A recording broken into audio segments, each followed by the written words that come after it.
Sanjana college के office में बैठे कहीं खो जाती है।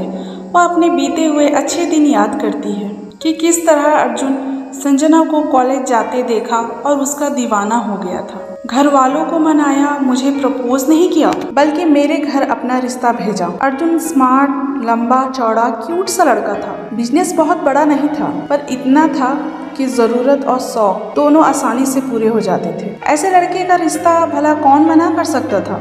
अर्जुन का बड़ा भाई जॉब में था, माँ बाप उनके साथ ही रहा करते थे अपने होम टाउन नागपुर में। अर्जुन का बिजनेस कोलकाता में था, संजना भी वहीं की थी।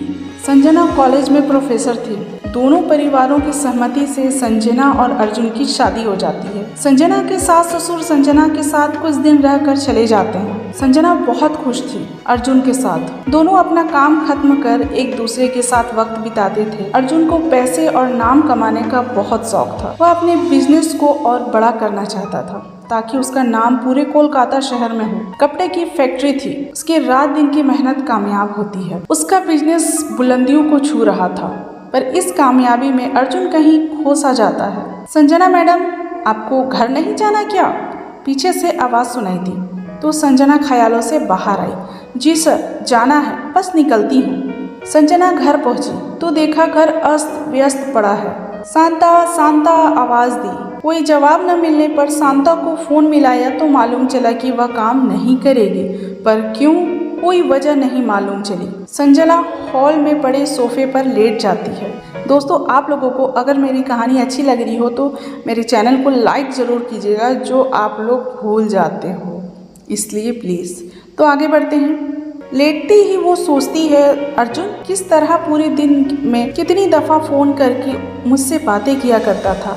दोनों एक दूसरे के बिना खाना नहीं खाते थे। इतनी मोहब्बत थी दोनों के दरमियान कि एक दूसरे के बिना नहीं रह पाते थे। हफ्ते में एक दिन दोनों फिल्म देखने जाते, पूरा दिन साथ में बिताते थे। पर आज सब कुछ बदल चुका है। शादी के 1 साल बाद से ही अर्जुन इतना कैसे बदल सकता है। अब तो उसे मुझसे मिलने का भी वक्त नहीं। वह पुराना घर था, यह तो नाम के लिए घर है, महलों जैसा है, पर एक दूसरे को देने के लिए टाइम नहीं। जमाना हो गया साथ खाना खाए, इतनी बड़ी डाइनिंग है पर बैठने वाले नहीं। कभी वह होते हैं तो मैं नहीं, मैं होती हूँ तो वो नहीं। ना जाने अर्जुन ऐसा क्यों कर रहे हैं मेरे साथ, क्यों दूर भागते हैं। फ़ोन करो तो बिजी, बहुत जल्दी जाना, रात को लेट आना, कभी तो उन्हें देखने को आंखें तरस जाती हैं। मैं भी एक औरत हूँ, मेरा अकेलापन मुझे खाए जा रहा है।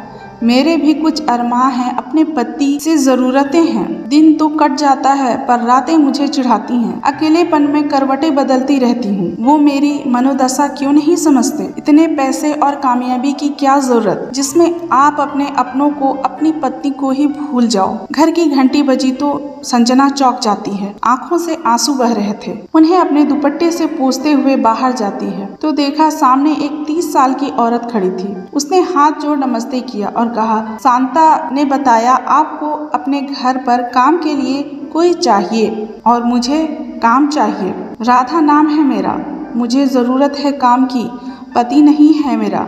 6 महीना पहले ही रोड दुर्घटना में मर गया। एक छोटा बेटा है, मेरी बहन के पास छोड़कर आई हूँ। आप काम दे दो तो अच्छा होगा, आपके मन के मुताबिक काम करूँगी। संजना ने ठीक है बोल काम पर रख लिया और कुछ पैसे और खाने का सामान उसके बच्चों के लिए हमेशा देती रहती थी। संजना की जिंदगी बस इसी तरह चल रही थी, बेरंग बेजान सी। आज संजना और अर्जुन की शादी की सालगिरह थी। संजना ने सोचा आज अर्जुन को सरप्राइज देकर खुश कर दूंगी।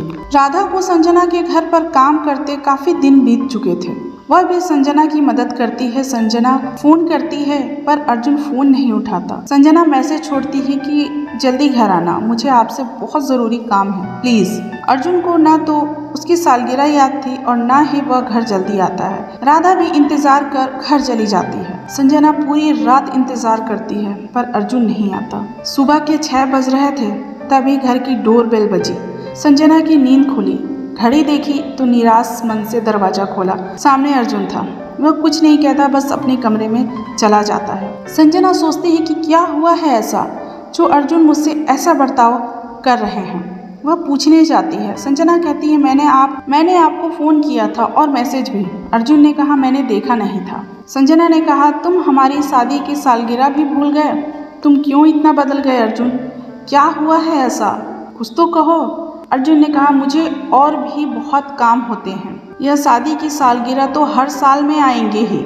मुझे इन बेफालतू कामों के लिए टाइम नहीं। संजना ने कहा अपनी पत्नी के लिए भी टाइम नहीं तुम्हारे पास? अर्जुन ने नहीं कहा और वॉशरूम में चला जाता है। संजना का दिल टूट जाता है अर्जुन की ऐसी बातें सुनकर। संजना कहती है अर्जुन यह तुम ही हो? यकीन नहीं होता। जो इंसान पहली बार मुझे देखा वो दिन तुम मनाते थे, वो भी धूमधाम से, और आज एनिवर्सरी मनाने का वक्त नहीं, बोल रो पड़ती है। संजना तैयार होकर कॉलेज चली जाती है और पूरा दिन सोचती है कि जिस बंदे को मेरी कद्र नहीं, मैं उसके साथ ऐसे घुटन में नहीं रह सकती और आज ही अर्जुन से बात करूंगी। आज संजना का मन कॉलेज में नहीं लग रहा था। वह घर जल्दी चली जाती है। घर गई तो मालूम चला अर्जुन घर पर ही है। घर अंदर से बंद था। संजना ने अपने पर्स से चाबी निकाली और घर में घुस गई। अर्जुन से बात करनी थी, इसलिए वह सीधे कमरे की तरफ बढ़ जाती है। कमरे के नजदीक पहुंची तो अजीब सी आवाजें आ रही थी। दरवाजा खोला तो उसकी आंखों ने जो देखा, संजना को उस पर यकीन नहीं आ रहा था। संजना के बेड पर उसका पति एक काम वाली के साथ नग्न अवस्था में था। राधा संजना को देखते ही बेड से उठ खड़ी होती है और अपने कपड़े पहनने लगती है, पर वहीं अर्जुन के चेहरे पर एक शिकन नहीं था, ना ही शर्मिंदगी। संजना बिना कुछ कहे कमरे से बाहर निकल जाती है। बाहर बैठ संजना जार बेजार रोए जा रही थी। अर्जुन इतना गिर सकता है कभी सोचा भी न था। तभी राधा कमरे में आती है। संजना राधा को देख मुंह फेर लेती है। राधा कहती है मैडम मेरा कसूर नहीं है। आपके जाने के बाद साहब ऑफिस जाने को तैयार हुए थे, पर जब मुझे किचन में देखा तो नहीं गए और बाहर का दरवाजा बंद कर मुझे जबरन अपने साथ कमरे में ले गए। मैंने मना किया पर साहब नहीं माने मैडम। मेरा घर आपसे चलता है, मैं ऐसा धोखा आपके साथ नहीं करूंगी, बोल चली जाती है। संजना कुछ नहीं कहती क्योंकि वह समझ जाती है कि अर्जुन ने ही खुद को इतना नीचे गिरा दिया है। वह हैवान बन चुका है, अय्यासियां करने लगा है, पैसों की गर्मी सर चढ़ गई है। तभी उसे मुझसे कोई मतलब नहीं होता। पर संजना को तकलीफ हो रही थी कि उसकी औकात क्या राधा से भी गई गुजरी है। मुझ में ऐसा क्या नहीं है जो राधा में अर्जुन को दिखा। छी, मुझे तो घिन आ रही है खुद को अर्जुन की पत्नी कहते हुए। ना जाने कितनों की उतरन बनी हूँ मैं। संजना ने अपना सामान पैक किया और जाने लगी। फिर सोचा शायद अर्जुन को पछतावा हो, एक बार अर्जुन से बात करे, पर अर्जुन जा चुका था। इसलिए फोन करती है पर अर्जुन फोन नहीं उठाता। तभी फोन पर शांता का फोन आता है। वह संजना को अपने काम छोड़ने का कारण बताती है, जिससे सुन संजना को अर्जुन से नफरत होने लगती है, क्योंकि अर्जुन ने शांता के साथ भी वही किया था जो आज राधा के साथ किया।